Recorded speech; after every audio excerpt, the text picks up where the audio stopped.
Penyerahan diri. Matius 19 ayat 16.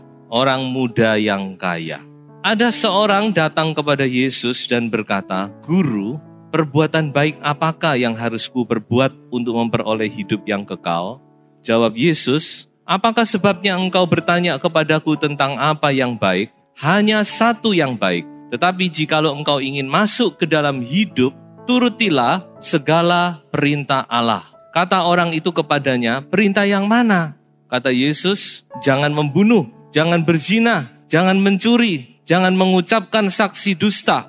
Hormatilah ayahmu dan ibumu, dan kasihilah sesamamu manusia seperti dirimu sendiri." Kata orang muda itu kepadanya, "Semuanya itu telah kuturuti. Apalagi yang masih kurang?" Kata Yesus kepadanya, "Jikalau engkau hendak sempurna, pergilah, jualah segala milikmu dan berikanlah itu kepada orang-orang miskin, maka engkau akan beroleh harta di sorga. Kemudian datanglah kemari dan ikutlah aku." Ketika orang muda itu mendengar perkataan itu, pergilah ia dengan sedih sebab banyak hartanya. Kita sudah berapa kali mendengar cerita ini. Kalau kita mendengar cerita ini, kita melihat orang muda ini kayaknya gagal gitu ya. Karena dikatakan pada akhirnya dia pergi dengan sedih. Namun, saya melihat di dalam diri orang muda ini ada sesuatu yang perlu kita tiru. Apa yang perlu kita tiru? Yaitu dia mempunyai satu kerinduan untuk mendapatkan hidup yang kekal. Berarti dia punya konsep kekekalan. Dia punya satu kerinduan, dia sadar bahwa apa yang dia miliki itu masih belum cukup. Ya, berapa banyak dari kita yang punya konsep kekekalan. Yang mata kita melihat kepada kehidupan kekal itu masih satu tanda tanya loh. Banyak orang Kristen pikirannya masih tertuju di dunia ini. Tapi orang muda ini sudah punya konsep yang kekal. Dia ingin memiliki hidup yang kekal. Dia ingin jiwanya selamat. Tetapi satu hal dia agak keliru, agak salah tafsir. Dalam pemikirannya untuk mendapat hidup yang kekal itu cukup menjadi orang baik, pasti masuk surga. Itu dalam konsepnya pemuda ini. Makanya dia tanya kepada Yesus, "Apalagi yang harus kulakukan?" Maksudnya itu kebaikan mana lagi? Tetapi kita harus mengerti, kita harus punya konsep yang benar bahwa untuk mendapat hidup yang kekal tidak cukup kita menjadi orang baik. Sudah menjadi orang baik itu hebat sudah. Tapi saya katakan tidak cukup menjadi orang baik. Kita harus menjadi orang sempurna. Itu konsepnya Alkitab. Tidak cukup menjadi orang baik, saudara. Coba ya, kita baca. Matius 5 ayat 48. "Karena itu hendaklah kamu sempurna sama seperti Bapakmu yang di sorga adalah sempurna." Menjadi orang baik itu mentaati hukum Taurat. Bicara kita melakukan hukum Taurat. Tapi kita sebagai anak Tuhan, kita harus mempunyai pemikiran atau konsep yang benar bahwa untuk mendapat kehidupan yang kekal itu kita harus sempurna seperti Bapa di sorga sempurna. Itu hukum kerajaan Allah yang ditulis dalam Matius 5, 6, 7. Itulah hukum kerajaan Allah yang nilainya jauh melebihi hukum Taurat. Ketika orang muda ini dihadapkan kepada kesempurnaan, dia gagal. Lalu siapa yang bisa? Tidak ada yang bisa. Makanya kalau saudara baca ayat-ayat berikutnya, murid-murid pun kaget. Ketika Tuhan Yesus berkata, masih lebih mudah unta masuk ke lubang jarum daripada orang kaya masuk kerajaan sorga.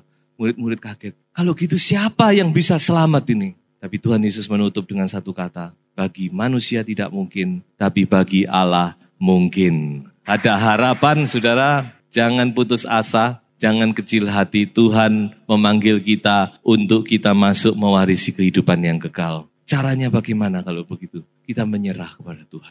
Nah disinilah penyerahan diri itu. Kalau nggak bisa gimana? Menyerah saja, penyerahan diri. Saya yakin kalau orang muda ini mau menyerah kepada Tuhan, Tuhan pasti akan bawa dia sampai menuju kesempurnaan. Saya dia nggak mau menyerah. Dia pikir aduh nggak mungkin sudah.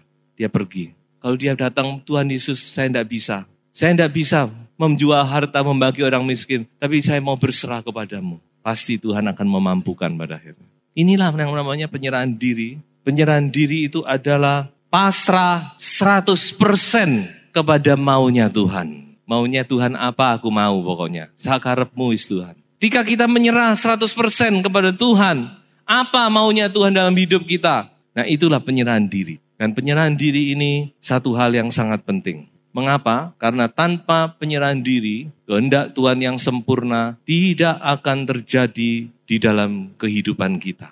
Tanpa penyerahan diri, kuasanya tidak dapat dinyatakan dengan sempurna dalam kehidupan kita. Kalau masih ada yang kita gandoli, nggak mungkin. Ibaratnya kalau orang mau tenggelam, kalau orang punya pengalaman, penyelamat yang menyelamatkan tuh, dia nggak mungkin waktu itu dia akan tolong. Karena dia akan tolong, dia pasti sama-sama tenggelam. Orang yang demikian sudah saat dapatnya barang dipegang, dia akan tunggu sampai dia agak lemes baru ditarik.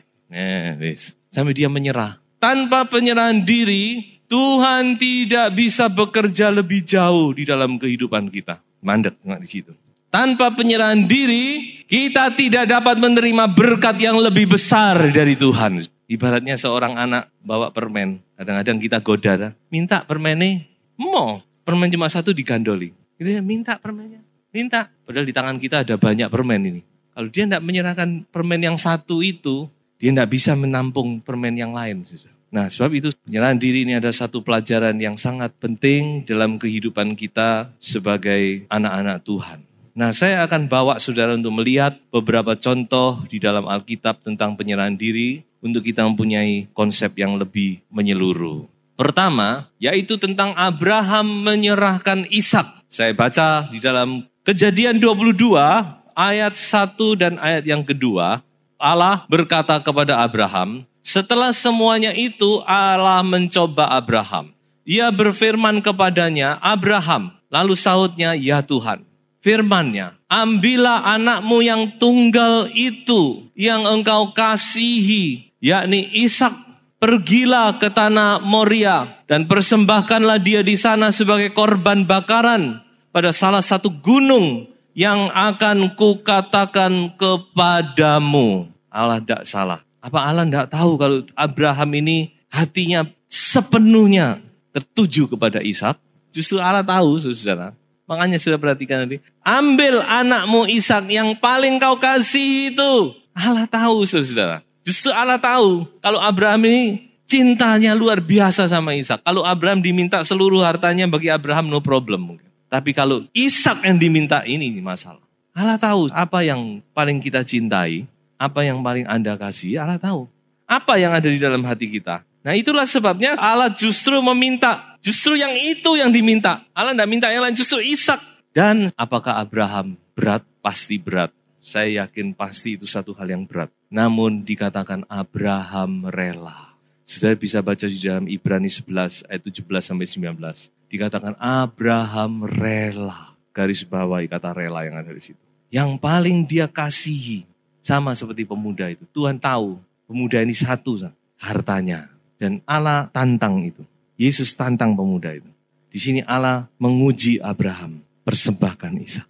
Lalu mungkin saudara bertanya-tanya. Aduh Tuhan ini kok kejam ya. Kok enggak kepingin kita ini seneng. Sudah 25 tahun nunggu-nunggu punya anak. Sudah punya anak. Sudah dibesarkan sampai anak itu sudah menganjak usia remaja. Diminta sama Tuhan. Tuhan ini kok rasanya enggak senang melihat kita ini senang. Apa demikian? Apa Tuhan itu kejam?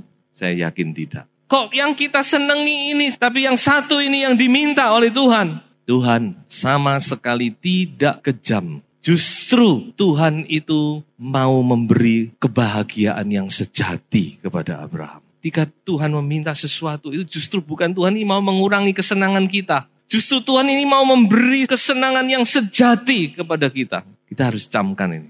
Dia justru ingin melihat kita bersuka cita menikmati kebahagiaan itu. Nah dikatakan bahwa Ishak akhirnya dipersembahkan. Tetapi kita tahu bahwa pada akhirnya Tuhan menyetop. Memberhentikan Abraham dan Ishak tidak jadi. Dan apa yang sudah lihat pada Kejadian 22 itu, Tuhan benar-benar full kepada Abraham. Kejadian 22 dikatakan, Tuhan bersumpah. Kalau tadinya dia cuma berjanji kepada Abraham. Tapi setelah Abraham mempersembahkan Ishak, dikatakan Tuhan bersumpah demi dirinya sendiri. Makanya anak cucu Abraham ini diberkati. Sampai sekarang diberkati. Dan siapa anak cucu Abraham itu? Anda dan saya. Bukan orang Yahudi. Itu secara daging. Tapi firman Tuhan berkata, kitalah anak-anak Abraham yang hidup oleh iman Abraham. Makanya kita beruntung. Kita ini berutang budi sama Abraham. Kalau Abraham waktu itu tidak full menyerah kepada Tuhan, lain lagi ceritanya. Tapi karena Abraham menyerah, Tuhan mau ambil Ishak, mau mengorbankan, aku berikan. Dan Tuhan pun juga full kepada Abraham. Yang kedua, Yakub menyerahkan Benyamin. Ceritanya ini agak panjang dan ceritanya ini luar biasa. Saya beberapa kali membaca cerita tentang Yusuf, tentang Yakub. Saya benar-benar terharu. Jadi singkat cerita, sudah tidak ada jalan lain untuk mereka mendapatkan makanan di Mesir. Untuk mereka kembali lagi ke Mesir. Kecuali saudara-saudara Yusuf ini membawa Benyamin menghadap kepada Yusuf yang saat itu penguasa Mesir, tapi mereka tidak tahu. Maka mereka datang, Yakub juga sudah buat sudah. Ayo sudah, ya apa ini? Kita ini kelaparan. Kalau tidak udah makan mati kita ini. Anak-anaknya juga, Bapak, tapi kalau kami mau menghadap penguasa Mesir ini, kami harus bawa Benyamin. Dia sudah ngomong, bawa saudaramu yang paling kecil itu. Kalau enggak, jangan lihat mukaku.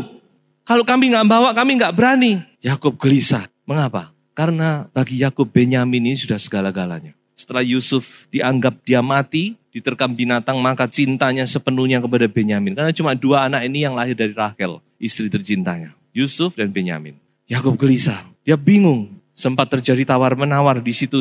Pada akhirnya Yakub sudah menyerah. Iya sudah, bawa sekarang Benyamin. Dan dia berkata, kalau aku terpaksa sampai kehilangan Benyamin dan kehilangan kalian semua, biarlah aku juga kehilangan. Penyerahan. Sudah tidak ada jalan lain. Ada saatnya dalam kehidupan kita, Tuhan akan pepet kita kepada satu keadaan di mana kita harus membuat satu penyerahan. Tidak ada lain. Kalau aku terpaksa harus kehilangan, sudah aku pun rela. Biar kehilangan. Dia serahkan Benyamin. Apa dia kehilangan Benyamin? Bukan cuma dia mendapat Benyamin, dia juga mendapat Yusuf, anaknya yang paling dikasih. Ketika kita menyerahkan apa yang Tuhan mau, kita tidak pernah kehilangan. Malah kita akan mendapat Yusuf kita yang sudah lama hilang. Justru itu kembali dan pemulihan besar-besaran terjadi. Saya yakin ini adalah puncak dari kehidupan Yakub. Ujian terakhir dari Yakub. Setelah itu Yakub menikmati kebahagiaan di Mesir dengan kemuliaan Yusuf. Contoh ketiga, Esther. Cerita tentang Esther adalah cerita yang sangat indah di dalam Alkitab. Kita tahu bahwa Esther seorang gadis Yahudi mendapat anugerah Tuhan menjadi permaisuri dari Ahasveros. Ahasveros itu adalah raja negeri Persia. Itu adalah kerajaan adidaya pada waktu itu. Sampai pada cerita pada pasal 4, maka dikatakan bangsa Yahudi sudah di ujung tanduk. Mereka menghadapi kebinasaan, pemusnahan etnis yang mungkin terbesar di dalam dunia. Negara dalam keadaan genting, terutama bangsa Yahudi dalam keadaan yang genting. Nah, rupanya memang Tuhan sudah tahu, Tuhan menyiapkan semuanya. Di sini Esther diperhadapkan kepada satu keadaan yang sulit. Di mana dia dituntut untuk mengambil satu langkah yang berani. Tadinya kalau saya perhatikan di ayat-ayat sebelumnya ini, kayaknya Esther ini berusaha cari amannya. Dia bukan tidak mau menolong, dia mau menolong. Tapi dia masih berusaha gimana kalau bisa pakai cara yang paling aman untuk menolong orang Yahudi. Tapi Mordekai bilang, tidak ada jalan lain Esther. Kecuali kamu harus menghadap Raja Ahasveros. Kamu harus bicara mengatasnamakan bangsamu. Kamu harus menolong bangsamu. Bicara kepada Raja. Tidak mudah ini saudara. Ya kalau zaman sekarang istri datang ke suami setiap saat. Tapi waktu itu lain, hukumnya lain. Kalau tidak dipanggil, maka kalau dia menghadap itu bisa mati. Kalau raja lagi moodnya nggak baik, dia lihat Esther muncul, mungkin dia lagi sumpek, mungkin saat itu Esther bisa mati dipenggal kepalanya. Dan Esther tahu itu. Makanya dia bilang, aduh gimana ya. Mordekai bilang, Esther, ingat, kamu jadi permaisuri itu bukan tanpa sebab loh. Ingat loh Esther, kamu diangkat jadi permaisuri itu Tuhan punya rencana. Untung ya masih ada Mordekai, membimbing rohani Esther. Sekaligus ayah angkatnya. Mungkin justru untuk saat ini kamu diangkat jadi permaisuri. Sekarang terserah kamu, mau nolong apa enggak. Kalau kamu tidak mau nolong, saya yakin Tuhan akan adakan pertolongan untuk bangsa Yahudi. Dengan cara lain. Tapi kamu akan binasa. Tegas. Akhirnya Esther pun menyerah. Baik, aku akan menghadap raja. Kalau terpaksa aku mati, biarlah aku mati. Kalau aku binasa, biarlah aku binasa. Esther menyerahkan nyawanya untuk bangsanya. Dan bagaimana saudara? Esther mati? Enggak. Saudara jangan khawatir. Sekali lagi Tuhan itu Tuhan yang baik. Tidak pernah orang yang menyerah kepada Tuhan, Tuhan kecewakan. Justru Tuhan membela. Tuhan menyatakan kuasanya. Tuhan menyatakan mujizatnya. Tuh Esther enggak mati. Malah Esther akhirnya luar biasa ditinggikan dan sebagainya. Sudah bisa baca sendiri. Sampai sekarang bangsa Yahudi masih mengingat Esther. Hari Raya Purim namanya. Contoh yang berikutnya, Rasul Paulus. Gimana Rasul Paulus? Penuh penyerahan diri. Terakhir, waktu dia mau ke Yerusalem, sudah dihalangi. Dan menghalangi ini Nabi. Jangan. Dia ambil ikat pinggangnya Paulus, dia ikat tangannya. Lalu dia kata, orang yang punya ikat pinggang ini akan diikat. Oh semua nangis, saudara. Paulus jangan. Kamu masih bisa menginjil tempat lain, kami masih membutuhkan. Waduh, nangis saudara-saudara. Paulus, dia berkata apa? Jangan menghalangi aku. Aku ini bukan cuma rela untuk diikat. Mati pun di Yerusalem, aku rela demi nama Yesus. Paulus diikat? Diikat. Mati? Tidak. Kalau saudara baca, tidak mati dia. Perjalanannya masih panjang. Tuhan masih punya rencana, saudara. Kitab-kitab penjara belum ditulis, 7 kitab penjara masih menanti Paulus. Justru dia mempunyai kesempatan dibawa ke Roma. Memang dia alami penjara, tapi justru penjara itu membuat kita diberkati, bukan? Surat-surat penjara Paulus, Filipi, ada 7 surat penjara yang ditulis oleh Paulus. Itu memberkati kita. Dan akhirnya dia masih ketemu dengan Kaisar Roma. Dia masih diberi waktu oleh Tuhan untuk menginjil di Roma dan sebagainya. Tuhan masih belum selesai dengan Paulus. Dan yang terakhir, kita tahu semua ini. Yesus Kristus Tuhan kita. Di Taman Getsemane, dia juga menyerah kepada Bapa. Bapa, kalau masih mungkin, biarlah cawan ini lalu daripadaku. Tapi kalau tidak, jangan seperti yang ku kehendaki, melainkan seperti yang engkau kehendaki. Artinya kalau aku harus meminum cawan ini, aku minum. Yesus menyerah, maka ada saudara dan saya. Kalau Tuhan Yesus tidak menyerahkan diri kepada Bapaknya, tidak ada ceritanya gereja. Penyerahan diri sangat dibutuhkan hari-hari ini. Saya tidak tahu apa yang Tuhan mau dari kehidupan kita. Terutama di hari-hari terakhir ini. Mungkin bukan harta yang menjadi problema kita. Banyak hal yang bisa kita gandoli. Mungkin itu manusia, mungkin itu harga diri. Banyak orang harga dirinya begitu mahal melebihi harta malah. Kehilangan harta tidak apa-apa, tapi jangan kehilangan harga diri. Dan Tuhan seringkali minta itu.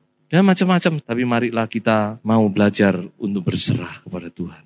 Yohanes 21 ayat 18. Gembalakanlah domba-dombaku, aku berkata kepadamu, sesungguhnya ketika engkau masih muda, engkau mengikat pinggangmu sendiri dan engkau berjalan kemana saja kau kehendaki. Tetapi jika engkau sudah menjadi tua, engkau akan mengulurkan tanganmu dan orang lain akan mengikat engkau dan membawa engkau ke tempat yang tidak kau kehendaki. Ini perkataan Yesus kepada Petrus. Siapa orang lain itu? Bukan siapa-siapa. Tidak lain adalah Roh Kudus. Ketika Petrus sudah tua rohaninya, bertumbuh rohaninya, maka dia menyerahkan dirinya kepada Tuhan. Dan dia dibawa memang ke tempat yang tidak dia kehendaki. Secara daging tentunya. Tapi secara roh saya yakin dia menyerah. Jadi penyerahan diri itu adalah jalan menuju kepada kedewasaan rohani. Ketika kita mulai menginjak dewasa, menginjak lebih dewasa lagi, maka Tuhan menuntut penyerahan diri.